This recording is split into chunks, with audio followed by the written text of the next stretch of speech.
It's time for sports news, and here's Ayotunde Balogun. Well, the Nigerian Boxing Federation has selected 7 boxers that will represent the country at the International Amateur Boxing Association World Championships in Kazakhstan. According to the national team coach, Tony Konyegwache, 30 boxers were invited to camp, but only 25 of them showed up for the screening.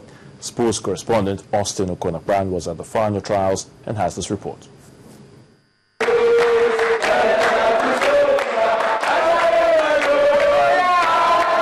Do not be deceived. This is not a religious gathering or some self-fellowship. These guys are amateur boxers who are optimistic of being among the lucky 7 that will represent Nigeria at the World Championship in Kazakhstan. God will take us to where we are going. During the final trials, they gave all they could to impress the technical team.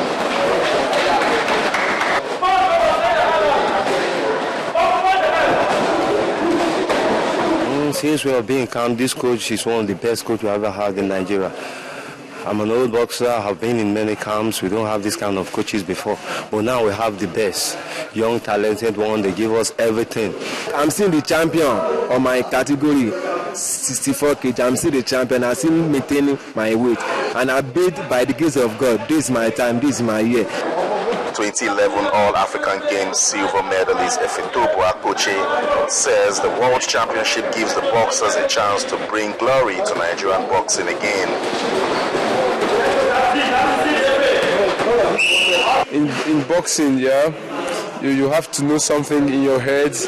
Then before you go about competition, preparation is always compulsory, you know, but this time around we didn't have much time to prepare, but I believe some of us has got the instinct, you know, to be a champion, and obviously we'll do something. With the shorter preparations, did the boxers get the sort of training that can win medals in Kazakhstan? You can see the boxing that they are doing right now. Everybody is like relaxing in boxing. Boxing is not force, it's not power. Everything is skill. Normally, when they go out, they have kind of stage fright because they are not abreast with the something going in boxing right now, the rules and regulation. You bring everything to them, you impart it in them, so they do good. So when they get outside, they won't get scared. After the trials, the list was released, and it's a case of many were called, but few were chosen.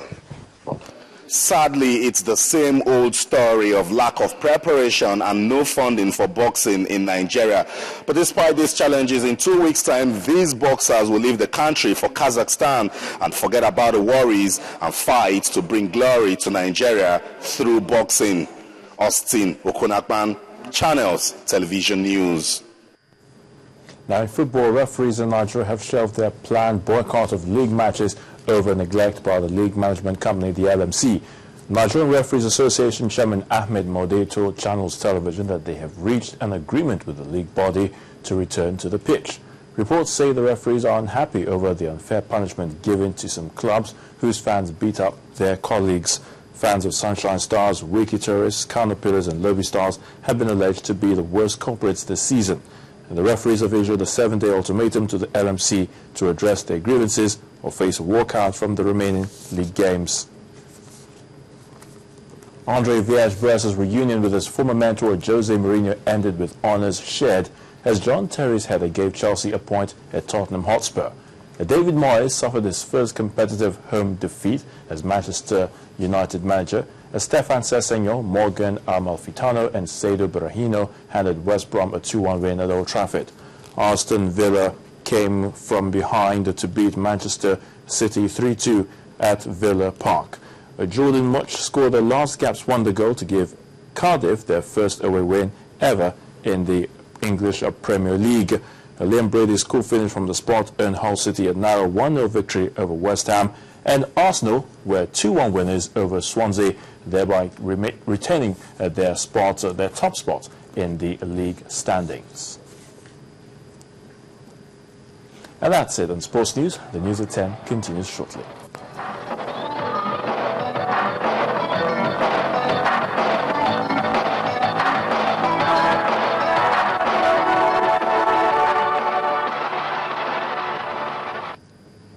On the international scene, hardline protesters chanting "Death to America," greeted Iranian President Hassan Rouhani on his return from the UN General Assembly in New York. But during his trip, President Rouhani had suggested a shift in tone on Iran's controversial nuclear program. Well, this culminated in a phone call with U.S. President Barack Obama, the first of such top-level conversation in 30 years. Hundreds of people gathered at Tehran airport, with supporters hailing the trip and opponents throwing shoes. Now, a major shake-up has occurred in the People of Freedom Party, the party of Italy's former Prime Minister Silvio Berlusconi. Now, all 5 of its ministers resigned owing to a shaky coalition government formed between Mr. Berlusconi's party and Prime Minister Enrico Letta's centre-left grouping. But this development follows weeks of worsening relations between both parties. Mr. Berlusconi had already threatened to withdraw his ministers if he's expelled from the Senate for tax fraud. Prime Minister Enrico Letta said late on Friday that he would quit unless his government won a confidence vote due next week in Parliament. The crisis could lead to fresh elections amid economic problems. While the police in Greece have arrested the leader of the far-right Golden Dawn party, Nikos Michaloikos, for forming a criminal organization. 3 more Golden Dawn members of parliament, a party leader in an Athens suburb, and 12 other people have also been arrested. The arrest and warrants come amid anger over the murder of anti-racist musician Pavlos Fyssas on September the 18th. A man arrested for the murder told police that he was a supporter of Golden Dawn, though the party strongly denies any link. And the main news again. 42 people have died and scores more are missing in Niger State after a boat carrying over 150 people capsized while crossing the river Niger. Gunmen in the early hours of today attacked Zangang Ataka village in southern Kaduna, killing 13 residents. Taraba State Acting Governor Garba Umar has pledged loyalty to Governor Dambaba Sintai and dismissed claims of rift between him and the governor. And Iranian President Hassan Rouhani has returned home from a UN forum in New York amidst protest by hardliners and praise by supporters. Well, that's the news at 10 tonight. Thank you so much for watching. I'm Harriet Agbini. Good night.